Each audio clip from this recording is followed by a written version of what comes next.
श्री सद्गुरु महाराज की जय।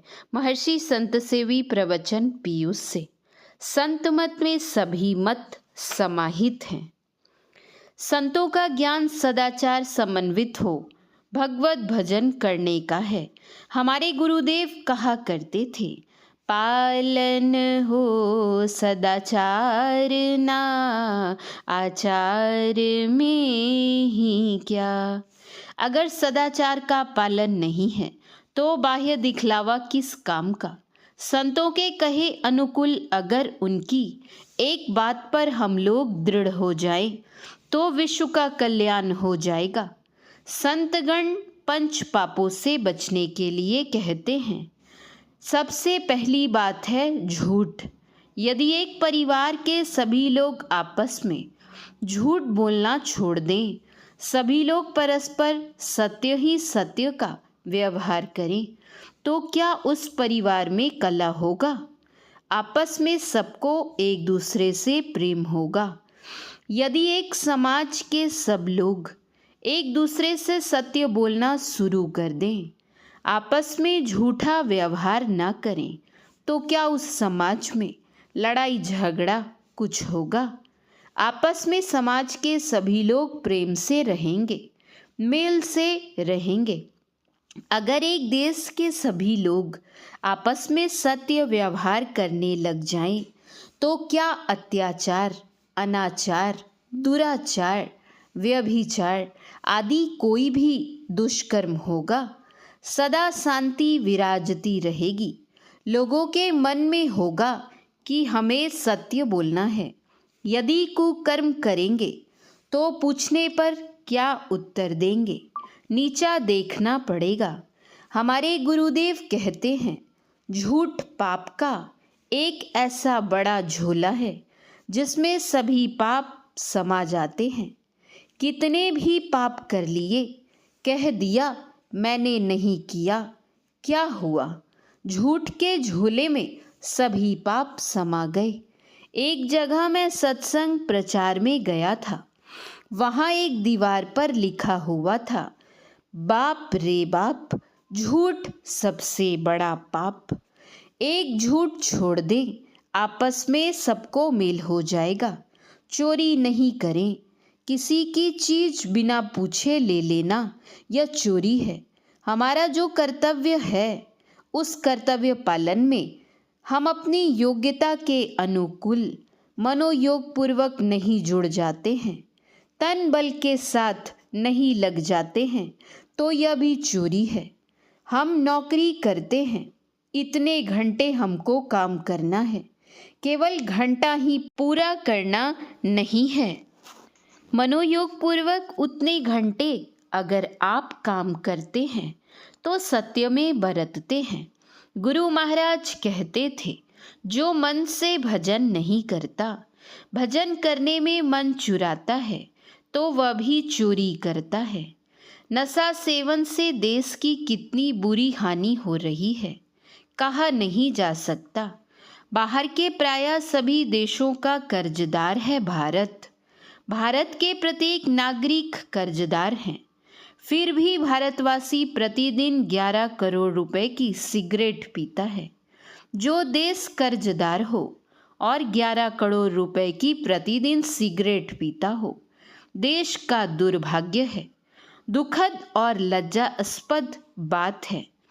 सिगरेट के डिब्बे पर लिखा हुआ रहता है, cigarette smoking is injurious to health. Cigarette पीना स्वास्थ्य के लिए हानिकारक है। फिर भी लोग सिगरेट पीते हैं। सिगरेट का एक कश लेकर उसके धुएं को आप अपने सादे कपड़े पर दीजिए, देखिएगा उसमें दाग पड़ जाएगा। सिगरेट के धुएं का दाग पड़ता है आपके कपड़े पर, और आपका कलेजा कितना कोमल है। उस कोमल पर जो धुआं लगता है वह वहाँ जाकर घाव पैदा करता है। टीबी और कैंसर रोग होते हैं। सिगरेट पीने वाला बीमार होता है। एक तो उसने सिगरेट पीने में पैसे खर्च किए, अस्वस्थ होने से, काम नहीं कर सकने के कारण समय बर्बाद किया। उसकी बीमारी के कारण उसकी सेवा में आदमी रहा, डॉक्टर के पास गया, डॉक्टर की फीस और औषधि में पैसे खर्च हुए, काम इतने दिनों तक नहीं किया, सब हानि ही हानि। लाभ क्या हुआ पीने से? यह तो केवल सिगरेट का आंकड़ा है, प्रतिदिन 11 करोड़ रुपए खर्च होने का। बीड़ी की बात तो अलग ही है कि उसमें कितने पैसे लगते हैं। जिस समय हमारा भारत परतंत्र था, हमारे ऊपर अंग्रेजों का शासन था, उस समय हम शराब की दुकान पर जाते थे, सत्याग्रह करते थे कि शराब मत बेचो। आज हम स्वतंत्रता लाभ करके क्या कर रहे हैं? जितनी दुकानें उन दिनों शराब की नहीं थी, आज उससे कितनी गुनी शराब की दुकानें हो गई हैं। शराब पीते हैं, मस्तिष्क खराब होता है, पाचन क्रिया कमजोर होती है, किडनी खराब होती है। भगवान बुद्ध ने कहा था, तुम सिंह से मत डरो, सर्प से मत डरो, लेकिन शराब से डरो। हमारे संपादक जी एक दिन कह रहे थे कि कोई शराबी शराब पीकर एक दिन सड़क पर झूमता चला आ रहा था। लड़खड़ाते हुए वह नाले में गिर गया। नाले में गिरकर वह नगर पालिका के चेयरमैन पर गालियों की बौछार करने लग गया। कहने लगा, नगर पालिका का जो चेयरमैन है वह दिन के समय में तो नाले को सड़क की बगल में रखता है, और जब शाम का समय होता है, हम चलने लगते हैं तो नाले को सड़क की बीच में लाकर रख देता है। सड़क के किनारे वह बेहोश पड़ा रहता है, उसको कुत्ता सूंघता है, उसके बाल बच्चे सभी दुखी रहते हैं, लेकिन उसको कोई गम नहीं है। शराब के सेवन से तन, धन, धर्म आदि सभी प्रकार की हानियां होती हैं। इसलिए संतों ने नशा सेवन से मनाही की।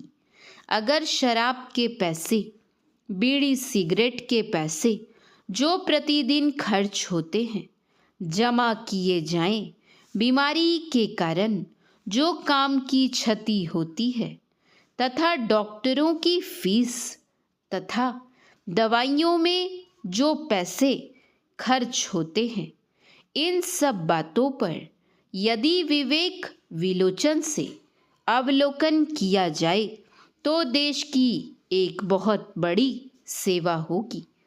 मैं कहता हूँ कि यदि हमारी सरकार इस ओर ध्यान देने की कृपा करे तो देश की प्रगति और लाभ अवश्य होगा।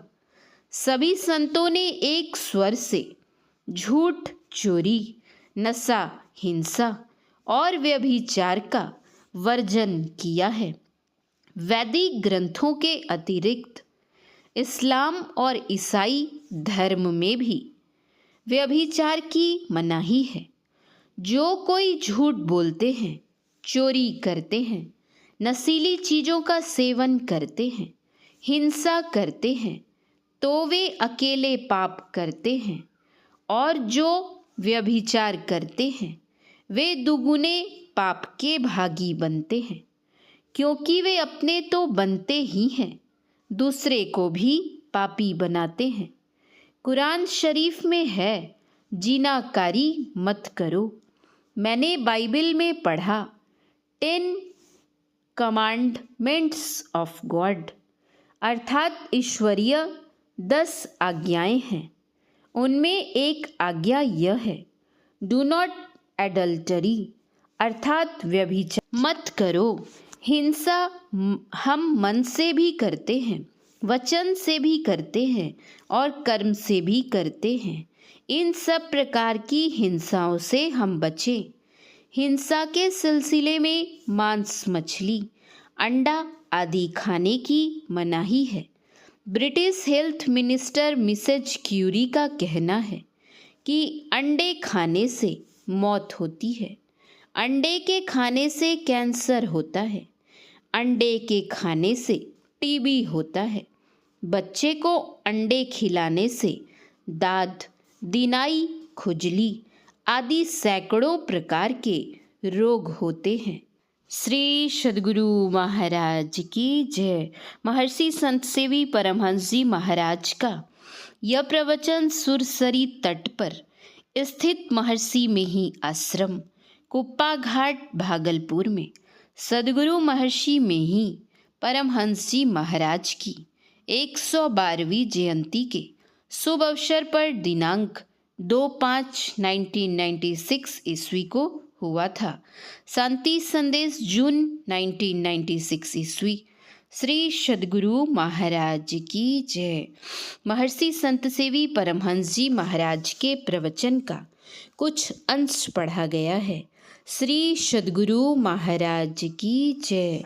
श्री सद्गुरु महाराज की जय। श्री सद्गुरु महाराज की जय।